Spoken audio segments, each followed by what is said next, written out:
Ein herzliches Willkommen auf meinem Kanal und heute gehen wir hier in der Lego-Stadt hier unten weiter an diese Stelle. Wir müssen so ein bisschen anfangen mit dem Berg, denn der soll ja irgendwann mal auf diesem ganzen Chaos hier entstehen. Genau hier befindet sich im Moment mein Steinelager und das muss ja irgendwann auch mal verschwinden, wenn wir hier weiter bauen. So, ich habe schon mal ein bisschen vorbereitet. Ich habe die Straßen schon mal grob hingelegt, wie sie hier über die Schienen gehen sollen. Die werden ja später mit der Landstraße hier weiter verbunden werden, das ist natürlich ganz klar. Aber hier habe ich erstmal ein Tunnelportal vorbereitet, was nicht unbedingt so aussehen soll, wie es jetzt aussieht. Wahrscheinlich auch nicht in dunkelgrau. Aber wir müssen gucken, wie wir hier unten weiter gestalten. Und das sieht folgendermaßen aus. Wir haben hier das nächste Fundament von der Transrapid-Strecke, von dem nächsten Pfeiler. Ja. Ich könnte natürlich jetzt hier auch schon höher setzen, dieses ganze Fundament, dann würde ich aber automatisch ein bisschen wieder weiter auch rüberkommen und dann würde ich den Weg hier kreuzen, also werden wir hier einen vollständigen V-Pfeiler wieder hinbauen, aber nicht heute.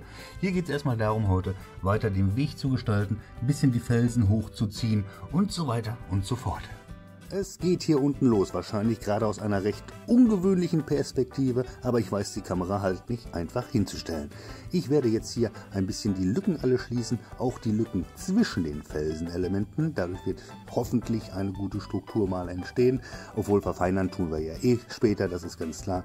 Ich mache das jetzt bis oben hin, bis wir die nächste Lage an Felsenelementen einfach dann darüber setzen können. Deshalb brauche ich hier oben jetzt so ein bisschen Fläche noch. Noch so ein bisschen hier und da von oben ordentlich alles festdrücken und fertig.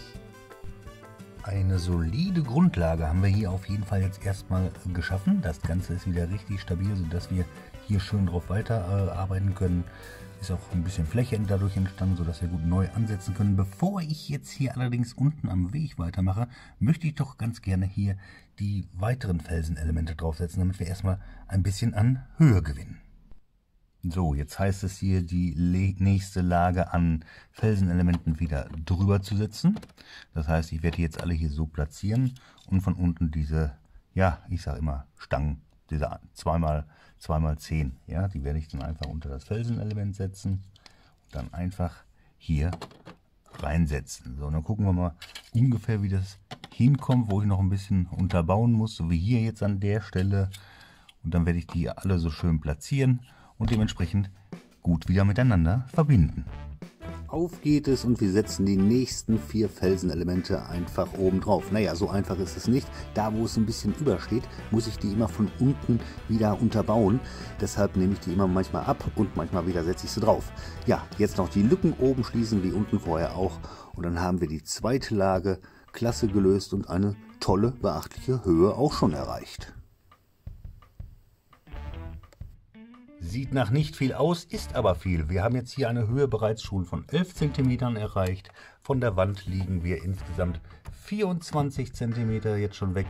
Und auch von der Entfernung, was diese Sache hier angeht, haben wir jetzt schon ungefähr so 15 cm verbaut. Ja, ich glaube, das ist schon mal ganz gut. Jetzt geht es aber hier unten weiter mit dem Fußweg, mit der Begrünung zum See. Und in dieser Ecke werde ich dann auch schon mal versuchen, so ein bisschen hochzuarbeiten. Hier starten wir jetzt ganz entspannt mit dem Weg. Ja, er geht um den Pfeiler rum vor dem Felsen her. Sehr kleinteilig, sehr schwierig auch dran zu kommen an dieser Stelle. Das kann ich euch versprechen. Ich benutze da immer eine Antenne für, dass ich die kleinen einmal einsetzen kann. Dann geht das Ganze hoch weiter am Berg mit der Begrünung. Große, kleine Teile, aber nicht so viel bunt, sondern wirklich in erster Linie wirklich nur grün. Ich fahre mal so ein bisschen den Fußweg entlang und da seht ihr, da hinten wird er auch ein bisschen schmaler. Das sieht gar nicht so schlecht aus, wenn man so vom Weiten guckt, ja, also auf die Entfernung. Ja, hier hinten sehr kleinteilig hochgemacht alles. Alles mit der kleinen Antenne draufgesetzt. Es war sehr kleinteilig, aber vorher konnte ich es auch nicht drauf machen, also es geht ja nur jetzt. So, und jetzt machen wir hier weiter an diesem Felsenbereich hier und gehen hier am Fundament noch einmal entlang. Wir starten hier mit dem helleren Grün und fassen den Weg erstmal ein. Danach gehen wir rechts und links etwas in dunkleres Grün über. Hin und wieder ein Olivgrün oder ein Dark Green auch dazwischen, aber nicht zu viel. Es soll hauptsächlich, wie gesagt, in einem normalen Grün sein. Jetzt ziehen wir das Ganze noch ein bisschen die Wand hoch und ich glaube, das sieht schon mal richtig gut aus. Ordentlich gebaut und viel geschafft, würde ich mal sagen. Das sieht richtig klasse aus bis jetzt. Ja, auch von hier sieht es richtig klasse aus, nämlich ziemlich hohl.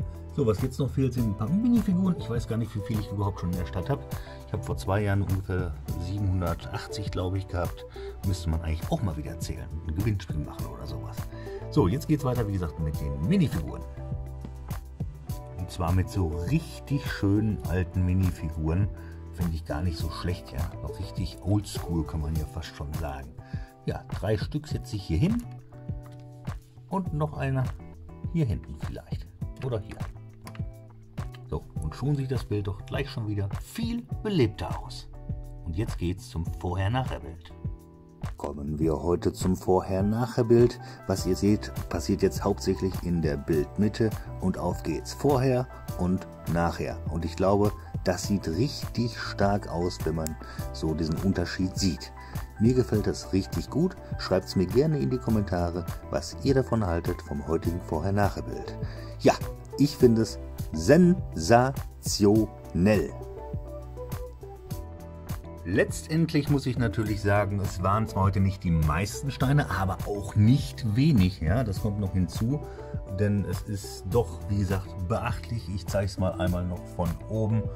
Ja, wenig war es auf jeden Fall nicht. Und wenn man nach oben baut, braucht man halt sowieso immer viel mehr Zeit und so weiter und so fort. Und sich da hinten wirklich in diese Ecke rein zu quengeln, das war nicht gerade sehr einfach. Ja, wenn euch das alles gefallen hat, dann lasst doch gern ein Like und ein Abo da, verfasst einen netten Kommentar. Ja, die lese ich immer so gerne. Und aktiviert das Glöckchen, dann verpasst ihr auch nicht, wie es im nächsten Video weitergeht. Und ich bin ziemlich sicher, dass wir hier unten heute, wo wir aufgehört haben, auch wieder weitermachen. So ein bisschen vielleicht auch mal den ganzen Unterbau hinten machen und vielleicht schon mit der nächsten Ebene hier starten. Tja, das erste Mal, dass ich mit Holz arbeite. Alle anderen Berge habe ich ja bis jetzt nicht aus Holz gebaut, sondern immer alles aus Steinen. Da ist nirgendwo Holz drunter gewesen. Naja, wie auch immer. Also, bis nächsten Donnerstag, 18:30 Uhr. Tschüss!